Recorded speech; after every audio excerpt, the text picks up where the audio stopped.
So hello everyone दोस्तों, आज हमारा 1000 वीडियोस की सीरीज का 81 नंबर का वीडियो। सो फ्रेंड्स, आज का जो हमारा क्वेश्चन है वो है find the inverse Laplace transform of root 7 divided by s minus 5 to the power 9।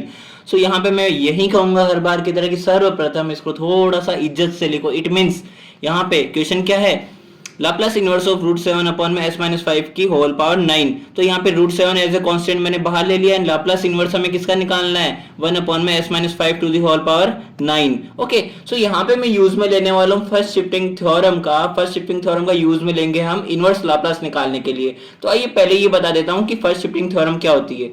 सो अगर मान के चलिए मेरे पास में कोई भी एक फंक्शन है जो कि t वेरिएबल में है। Okay, so F of T नाम का फंक्शन है जिसका हम लाप्लास लेते हैं तो वो हमारे पास में एफ ऑफ एस आ जाता है।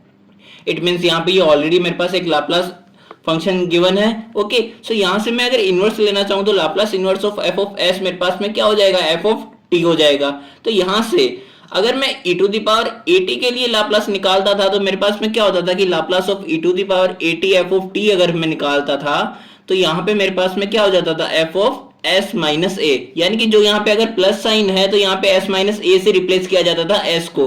तो एज इट इज अगर हम इनवर्स लाप्लास निकाल रहे हैं ना फर्स्ट शिफ्टिंग थ्योरम की हेल्प से, तो यहाँ पे s है t है, तो अगर मैं s माइनस ए करता हूँ रिप्लेस s की जगह पे, तब मेरे पास में क्या आएगा यहाँ पे मल्टीप्लीकेशन में e to the power at, यानी कि जस्ट इसका ऑपोजिट साइन। तो यहाँ पे अगर s माइनस 5 को रिप्लेस किया है तो वापस से अगर हम s में रिप्लेस करना चाहें तो मेरे को मल्टीप्लाई किससे करना पड़ेगा, बाहर plus 5 e to the power. Okay, so e to the power plus 5t, यानी कि यहां से अब देखिए यहाँ पे हमारे पास फॉर्मूले में क्या है, e टू दी पावर 80 से रिप्लेस होगा। Okay, and f of t।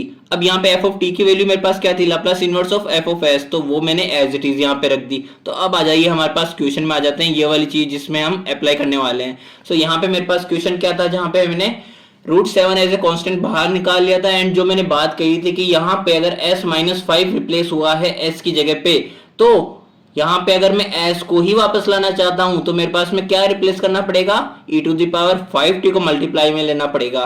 तो e to the power plus 5t को हमने जब मल्टीप्लाई में लिया तो मेरे पास में यहाँ पे आगे अगेन s, तो s टू द पावर 9। अब यहां से लाप्लास इनवर्स ऑफ 1 अपॉन में s टू द पावर 9, तो आप जानते हो कि Laplace transform of elementary function में हम क्या पढ़ते हैं कि जब Laplace of t to the power n निकाला जाता है तब मेरे पास में क्या आता है, n factorial divided by s to the power n plus 1। But in case अगर आपके पास में n फैक्टोरियल एब्सेंट है क्वेश्चन में और 1 अपॉन में s प्लस n प्लस 1 है, s to the power n plus 1 है, तो मेरे पास में लाप्लास इनवर्स ऑफ 1 अपॉन में s to the power n plus 1 क्या होगा, t to the power n upon में n फैक्टोरियल। तो एज इट इज अगर मैं यहाँ पे n की जगह पे 8 रखता हूँ तो मेरे पास में क्वेश्चन में जो क्वेश्चन गिवन है मेरे पास यहाँ पे ये वाली फॉर्म बन रही है क्या, देखिए अगर मैं n इज इक्वल टू 8 रखता हूं तो लाप्लास इनवर्स ऑफ 1 अपॉन में s to the power 8 plus 1, it means यहाँ पे n फैक्टोरियल, यहाँ पे 8 factorial and t to the power n। तो यहाँ पे t to the power n मेरे पास क्या हो गया, t टू द पावर 8। तो ये वाली चीज मेरे पास में इसको रिप्लेस कर सकता हूँ यहाँ से। तो यहाँ से मेरे पास में ये मैं रिप्लेस करूंगा तो root 7 e to the power 5t and t to the power 8 divided by 8 factorial आ जाएगा। किसका Laplace, Laplace inverse of root 7 divided by s to the s minus 5 to the whole power 9 का Laplace inverse आ जाएगा ये।